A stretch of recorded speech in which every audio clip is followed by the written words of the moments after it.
ba tata na ba mama dibundo ya tata nzambi lokola to sili koyeba lelo na mokolo ya samedi 7 novembre 2020 inabika beto dingimisa mayindu ya beto po ete tobanda tango ya mabondeli oyo tolobi mabondeli ya babeli le culte de malade pour ce jour samedi.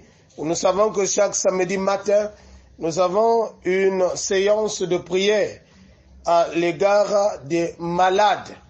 Et betukina kubanda yao na kumbu ya tata ya mwana na ya mpeve ya longo. Poussez des cris de joie en l'honneur de l'Éternel, habitants de toute la terre. Servez l'Éternel avec joie, venez avec allégresse en sa présence. Sachez que l'Éternel est Dieu, celui qui nous a fait, et nous lui appartenons.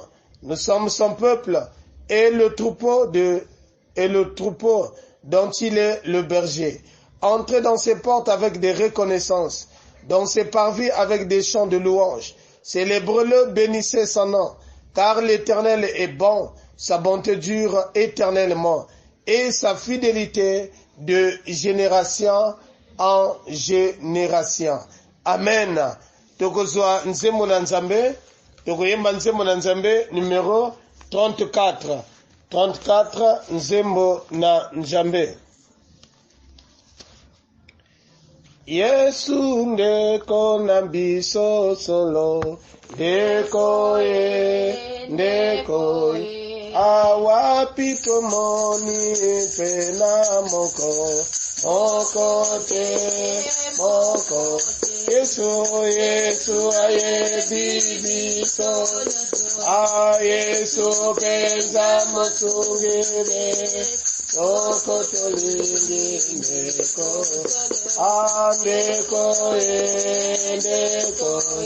aye na bolingo aleki nyoso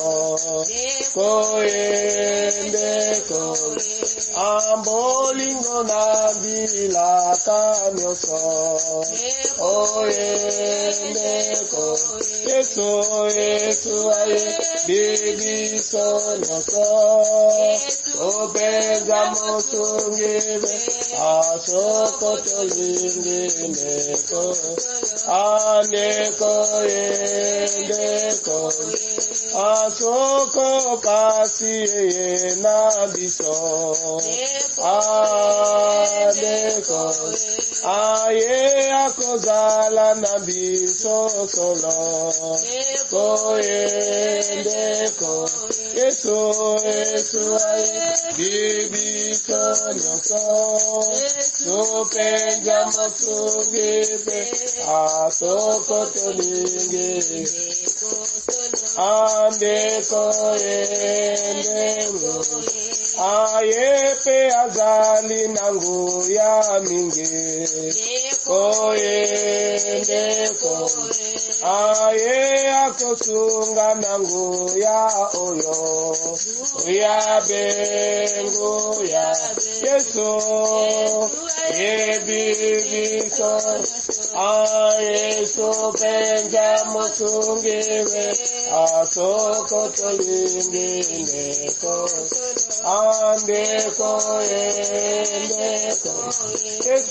Yesu ayebi ondoso penja mosungire soko tolingi ndeko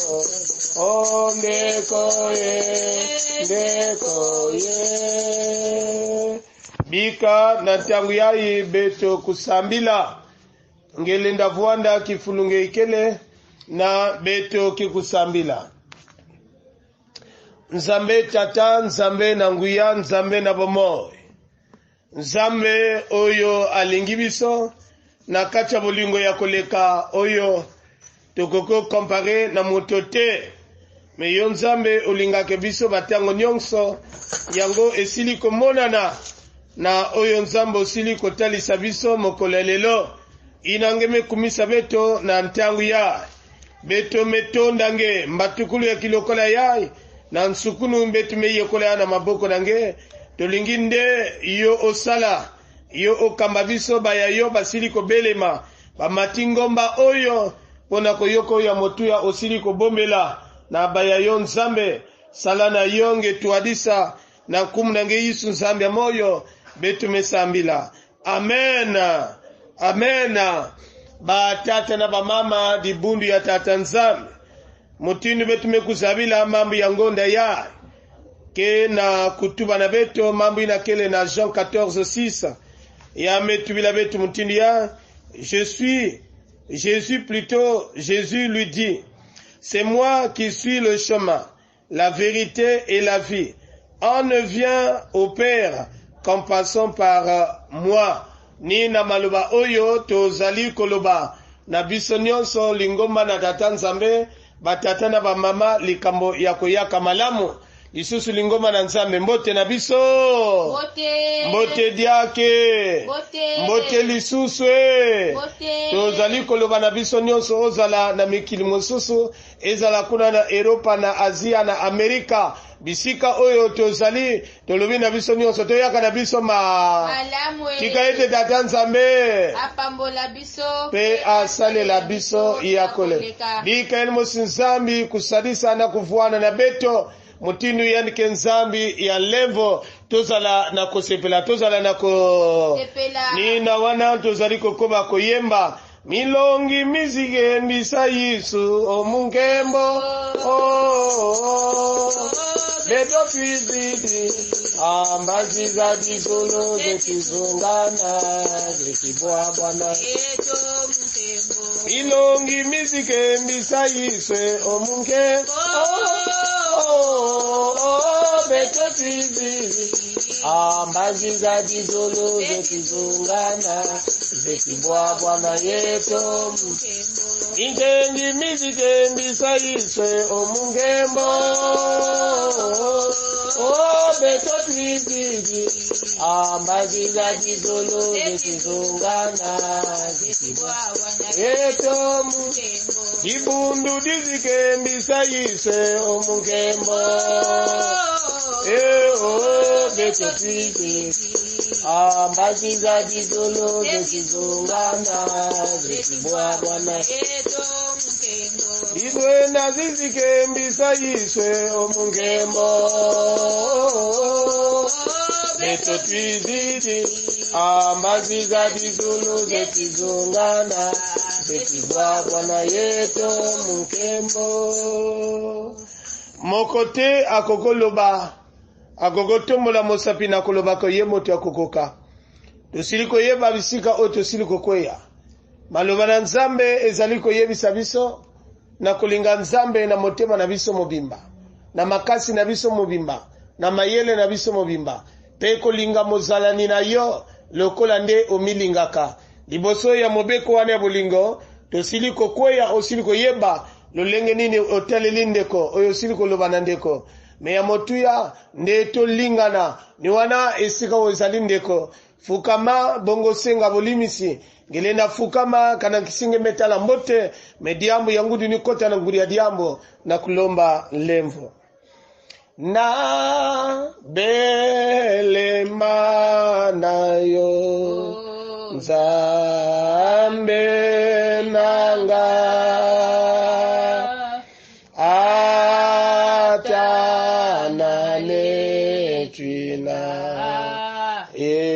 ekulo sobe andena ena koloba ena bele manayo na bele manayo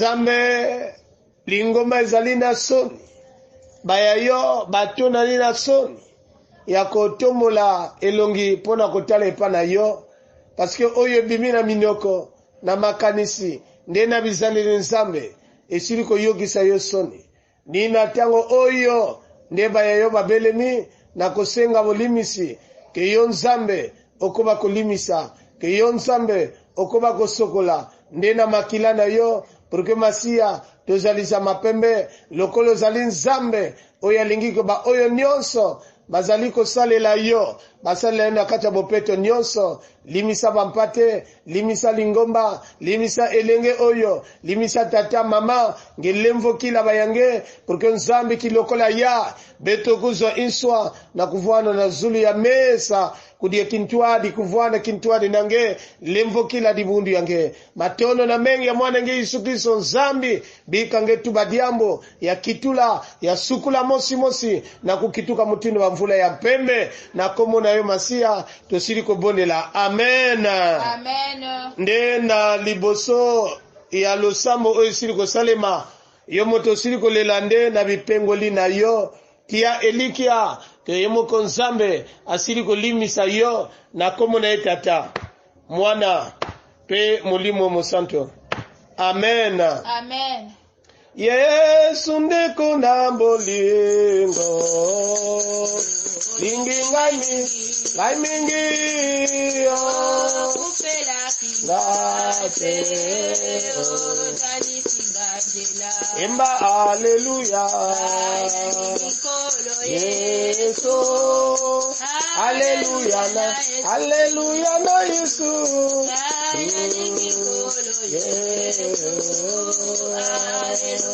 oh imba haleluya oh Yesu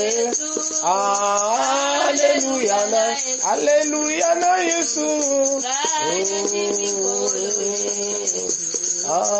haleluya soko kopasi iwayo kolongwa nangaje sopaki maki etenganazwa imba haleluya Yesu haleluya na Yesu solo Yesu ata bato bakombo bakolinga satana yo lingi bato nyonso koboya mokote imba haleluya solo Yesu haleluya na Yesu solo Yesu haleluya na matondi liboso ete tokoba na koyoka maloba na nzambe tokosenga na mosali na nzambe mamalongi akobondela nzambi ya makejika ngekele o Yesu Kristo matondo nange samuti na zola na lemva nge ave nzambi kena kusikilaka bantangu nyonso katika china beto oni kuna ave nzambi na suka yae jibundu mekuyonza maimeni samuna huwa mambo yange oni kuna ave nzambi mambo inakele moyo mambo inakele kejika tata nzambi chikuiza finama katika china beto kuiza zonda ya ave nzambi katika china beto samujibundu kele na nsafu yange oni kuna ave nzambi manamba tukunu Yesu Kristo biga ngamosi twadisa petu sila kuwa kaka njinga nge ya nzambi petu sila kuwa kaka njinga nge Yesu Kristo banjinga nkaka ve oni kuna tete nzambi chikuza twadisa nge mosi kuza yala nge mosi mbatukulu chinsukunu samuchinkemo na masika ya nzambi ya kufutuka nange wila beto muchindu kele zola na lemva nge petu mekusambila muchindu ina amen amen amen amen maloba na nzambe oyo tokotanga tozuyango na mokanda ya Marc chapitre 4 le verset 35 au verset 41 Marc 4 35 à 41 Malako kikapu ya iya kibuku ya makumi tatu na tano te makumi ya na mosi Marc 4 35 à 41 betoketanga na nkumbu ya mfuma betu Yesu Kristo. Ce même jour, sur le soir, Jésus leur dit, passons sur l'autre bord. Après avoir renvoyé la foule, ils les menèrent dans la barque où ils se trouvaient. Il y avait aussi d'autres barques avec lui. il se leva un grand tourbillon et les flots se jetaient dans la barque au point qu'elle se remplissait déjà. Et lui, il dormait à la poupe sur le coussin. Ils le réveillèrent et lui dirent, « Maître, ne t'inquiètes-tu pas de ce que nous périssons? » S'étant réveillé, il menaça le vent et il dit à la mer, « Silence, tais-toi. » Et le vent cessa. Il y eut un grand calme. Puis il leur dit, « Pourquoi avez-vous si peur? Comment n'avez-vous point de foi? » Ils furent saisis d'une grande frayeur, et ils se dirent les uns aux autres, « Quel est donc celui-ci à qui obéissent même le vent et la mer? » Amen. Vova kwa kumfumu, matumami mekamua, matumami mekamua, ndinga akumfumu. Vova kwako, o matumami mekamua, matumami mekamua, ndinga aku. O vova, o matumami mekamua, matumami mekamua, ndinga aku mfumu. Beto kelena itu ya diamo, mezonza na beto mutindu ya. Jésus impose le silence à l'eau et la tempête. Jésus impose silence à l'eau et la tempête. Il impose silence, il impose le calme à l'eau et le vent. Qui impose, c'est Jésus. C'est inani itu ya diambo beto kelena ya. Inani itu ya diambo beto kelena yao. Ki Yesu mekutula kizunu. Yesu metula kizunu na masa na kitembo. Batatana ba mama. Tosiliko itos tozali nde na maloba o tosiliko tanga. Toyeba yango ezalaki tango. Oyo Yesu Kristo na ba yekoli nde bazali kokatisa. Oyo Yesu alobi na bango.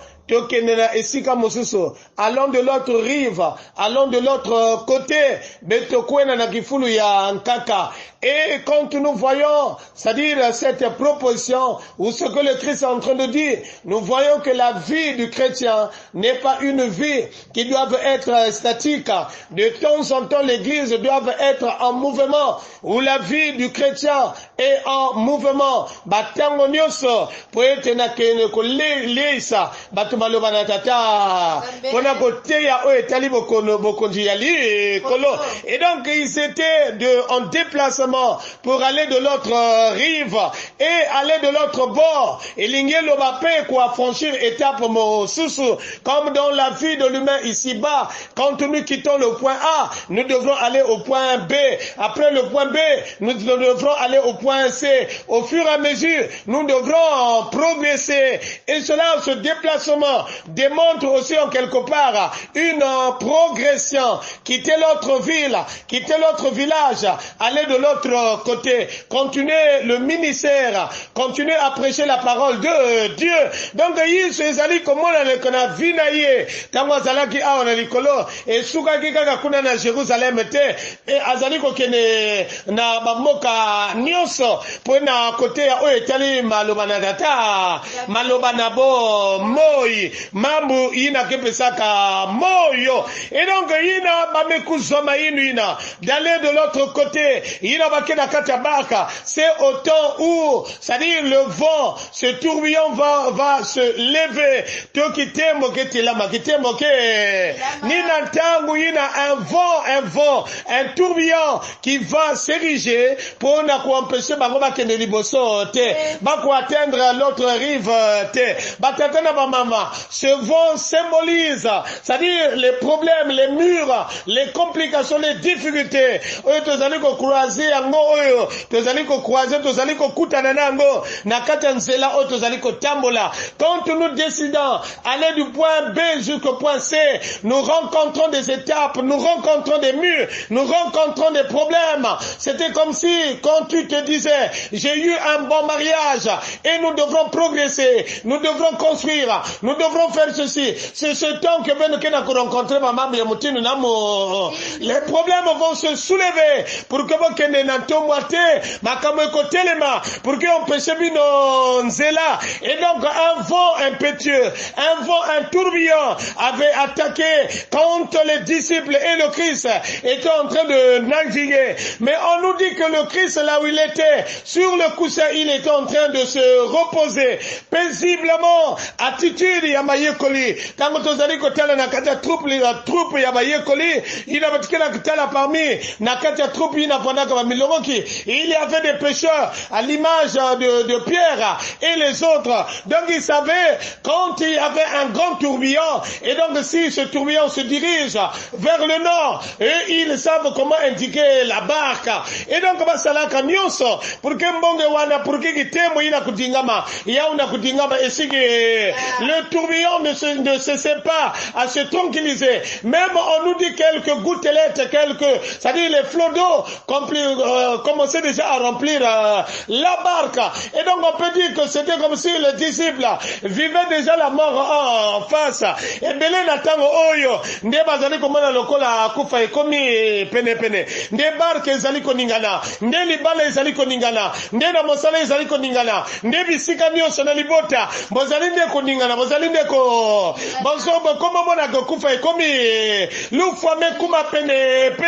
Et donc agitation mekota malgré tout ce qu'il faisait, mais le tourbillon était là, l'eau commençait à remplir la barque. Mitema na bango ekomo lenga, mitema na bango ekomo lokola motema na ezali kolenga lelo, lokola esika ozali no ozali komona lolenge nini seliba ekomo remplir vina yo, ozali komona lolenge nini bokone ekomo remplir vina yo, ozali komona ngeke na tala motinu kizingu ya pasi kena remplir nyonso kizingu de tout est dans le chaos et tu es rempli par un malheur, tu es rempli par un c'est-à-dire ozali komona likamo ezali ko remplir yo ezali ne likamo ya pasi, tu es rempli par des difficultés, rempli là on nous dit la barque a commencé déjà à se remplir et donc tu commences à être rempli par des difficultés, par des problèmes.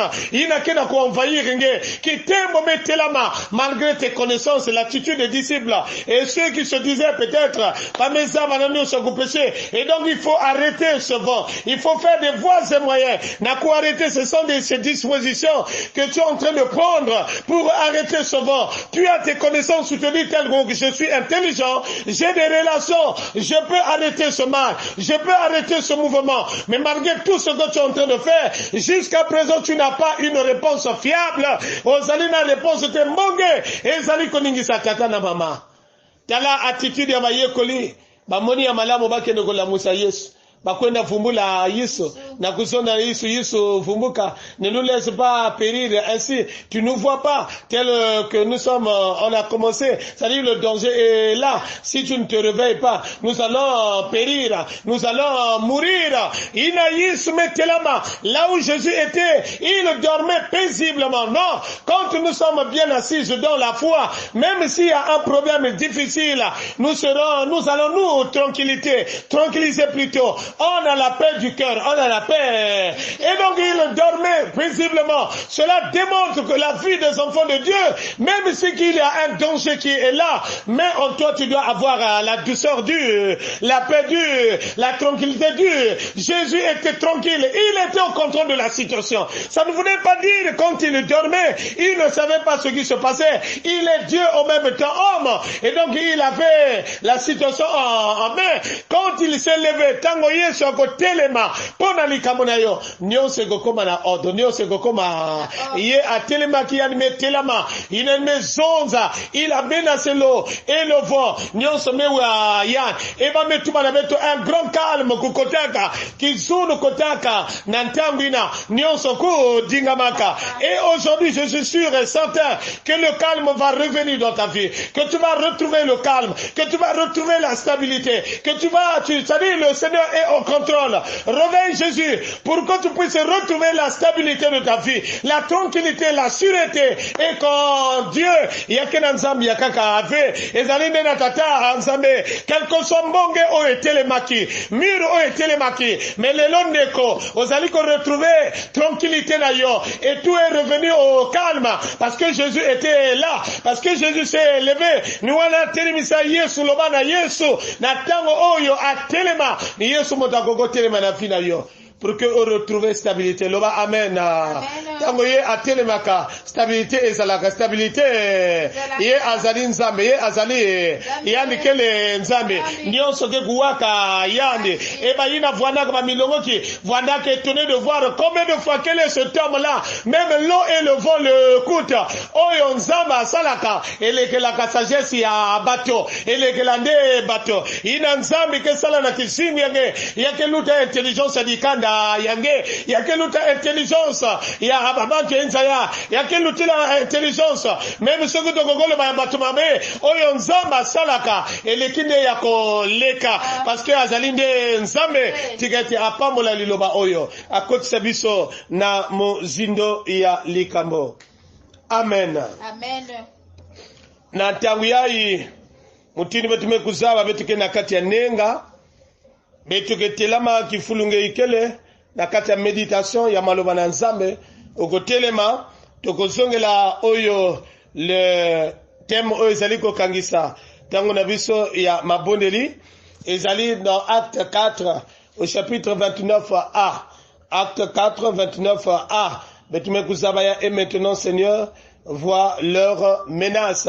Nous allons dire cela dans la foi. Là où tu es bien-aimé, tu es en train de méditer et que tu vas dire cela dans la foi. Avec foi, nous allons répéter ou bien nous allons dire cela 3 fois. Acte 4, 29a. Et maintenant, Seigneur, vois leurs menaces. Acte 4, 29a. Et maintenant, Seigneur, vois leurs menaces. Acte 4, 29a. Et maintenant, Seigneur, vois leurs menaces. Betke kwani ya kutelema, betke yimbila imna. Lubokolo, lusavuka kwa mbulusi, alutelama, malubendi, kafundisa, bantadisi, asatana, wandisendu kase, kwa balabandi babo, kyandikolowa, kambwika, kakungunanga mantamba. Wandisendu kasenda, kwa balabandi babo, kyandikolowa, kambwika, kakungunanga mantamba. Akimbangi kyami lumweni kyo okwantu mwatami kazonso ambimbevo azamya kuswa mababa mpe emagobi iwandisendo kase kwa balabandi kyandikolowa vika kya kungunanga wanizinduka senda kwa bala andi babosendo kyandikolowa kambwika kakungunanga azimbandano zatendana impenzo moza bezima etata nzambi watelama watala nkembo wa mbuluzi Wandisendo kasenda kwa balabandi babo kyandi kolowa wika kakungulanga wandisendo kasenda kwa balabandi babo kyandi kolowa wika kakungulanga abavuluswa batelama baimbila kwa mvuluzi basika nkembo kwa nzambise aleluya kwa mvuluzi wandisendo kwa balabandi kyandi kolowa kakungunanga mansanga wamisendo kase kwa balabandi babo kyandi kolowa kakungunanga mansanga matondo na tangu yayi esika ozali sogogo fukama ofukami sogogo telema ogogo telema ndenge kako sili komona position malamu ya kozwa maintenant yo moto sili ko yeba likamo oyo ezali ko memambonge to mbonge oyo sili ko telema na ndako na yo ngeme kuzaba kitembo ina mekutelama na inzo yange ngeme kuzaba kitembo ina metelama na mabani yange na mobali na yo na mwasi tona kati ya libota osili komona mbonge oyo ezali koningisa bino ekokozala mbonge ya bakufa a repetition ekokozala mbonge ya bokono ekokozala mbonge ya sécheresse ekokozala mbonge ya lolenge na lolenge ya badispute oyo esili kotelemela bino pour que okoma na esika oyo nzamba lingite ko yokoma d'aller de l'autre côté d'aller de l'autre rive et donc bien aimé même si il y a ce vent qui se lève maintenant sois en prière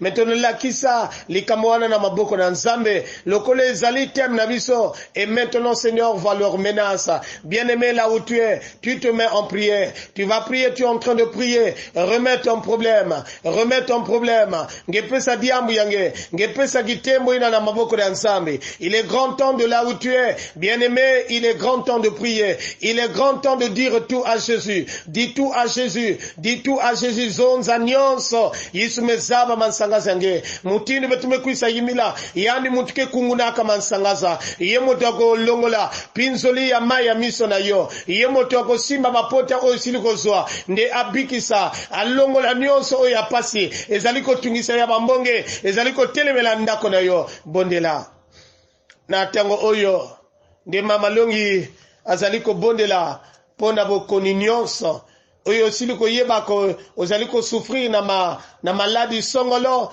bokono oyo zaliko tungisa yo kifulunge ikele yina kiseno na nzambi kena sambila yani ke zonza amen ve na munu ke gutatamana yani ke sambila samu na bibimbefo ya vwane ya nsuni ya vwane ya kimpeve ke nzambi ni akisa esiko ozali kota na kata mabondeli azaliko bondela mamalungi azaliko bondela pona bokono nyonso ezali ya mulimo ezali ya bonzoto esiko ozali bondela po yope na mabondeli na sia motema nzambi ya beto na mazulu jaka atambula matondo iname kukatoka na batima ya beto o Yesu Kristo na manima ya kuwa mambo yange mfumu ngeme kutela Yesu Kristo suizi ya kuza kupesa katika na beto fana kusambile ya nzambi samu na bimbefo o tata nzambi jibundu mekuyonza ma Yesu Kristo samu chiba nzutu kena kukwamisa satana ya nzambi kena kutelama na kuningisa banzutu ya babane yange oni kuna ya nzambi la kilokola yayi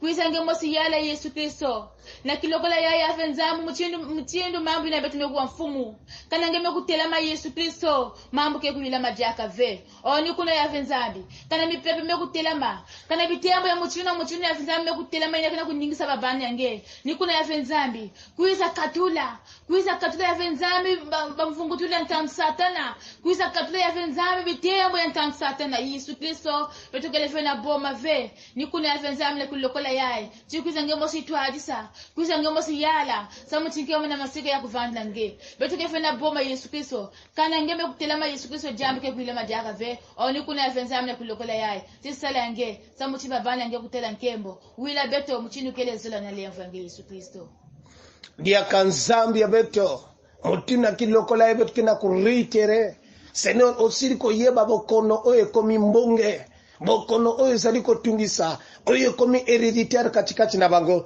oye zali nzambe kotika nzoto na ete batango nyonso soki azwi batonga te akoko telema te akoko zala tranquille te batango nyonso nzambe akoma na batraitement à vie soki ameli bakisi wana te akoko lala pongi te likambo ya tension ekomo tungisaka ye ekomi pe héréditaire komo kende tina bana ekomi mbonge oyo nzambe ezali kotelemela ndako na bango oyo batango nyonso bazordonnance sur ordonnance menzambe yo motobikisaka tosengi kaka nde makila na yo betumelo mamengenge nzambe ya tatamana kulumuka menge mwana ngi Yesu Kristo na kuniakisa kimbefo ya na kuniakisa nsutu ya kina kukwama et à la suite il y avait notre Dieu pour cette guérison nous remettons éternel les nombreuses difficultés que ton peuple est en train de croiser sur cette marche d'aller de l'autre rive. C'était comme s'il y avait notre Dieu la marche que Israël avait faite pour aller à la terre promise. Il avait rencontré dans la marche beaucoup de problèmes,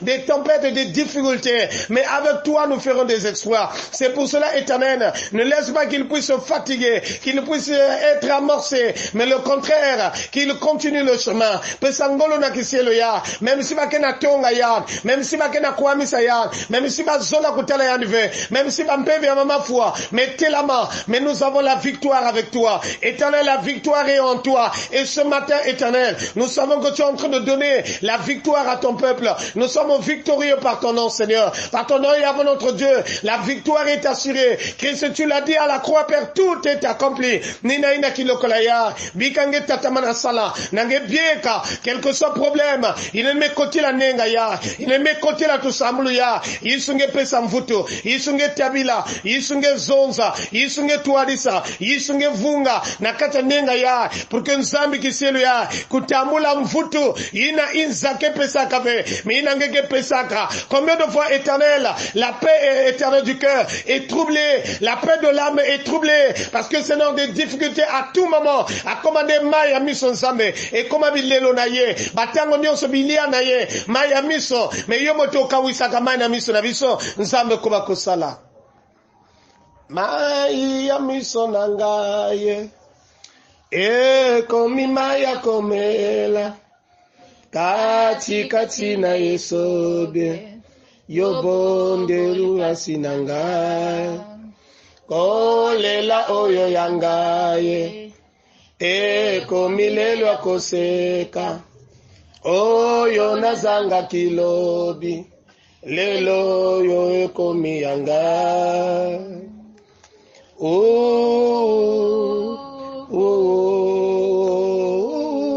Yeah, yeah, yeah, yeah, yeah, yeah, yeah, yeah, yeah. Oh, moninga nangai atango nyoso, seyo Yesu nzambe, na wanga nakangaite, atangai nazambe. Oh, moninga nangai atango nyonso, seyo Yesu nzambe, na wanga nakangaite, atangai na. Oh, bapota ya motema nanga, oh, kawisi yango Yesu, nazala kikati na pasi, oh, chikaki. Oh, moninga nangai atango nyonso, seyo Yesu nzambe, na wanga nakangaite. Zambia betu ni matondo na kilokola ya inangelenda pesa mvuto inangelenda sadisa bayange matondo zambi inangelenda koti sabayange na kata nenga ya na kupesa mvuto na konso diambo na kumnange yiso tumesambila. Amen. Amen. Nina ina batata na bamama betu mevutula matondo na beto nyonso ina mekota nenga yai mekulanda lukutukuni yai na suka lukutukuni ya bambefo salaki mino nyonso nange melome nange medila na nzambi mewila nange kutambula mvutu na mbasi lumingu mbasi betu kevwana tatolongi Serge Armand Kiburinso ke kunata beto na culte ya suka ya audioto ya vocal matondo bika beto tambula lusakumuni ya mfumu yani mosi nzambi ya lemvo kubieka na kusakumuna beno kukeba na kutuarisa beno bandabubu tibantangu nyonso dibundu ya tata nzambi beno vuanda to na kati ya kiyenge ya Yesu Kristo. Amen. Amen. Matoni mingi basali nyonso ya paroisse ya Mayangi bapesi bino mbote tongo ya malamu na bino nyonso nzambe apamula pe asunga. Merci beaucoup.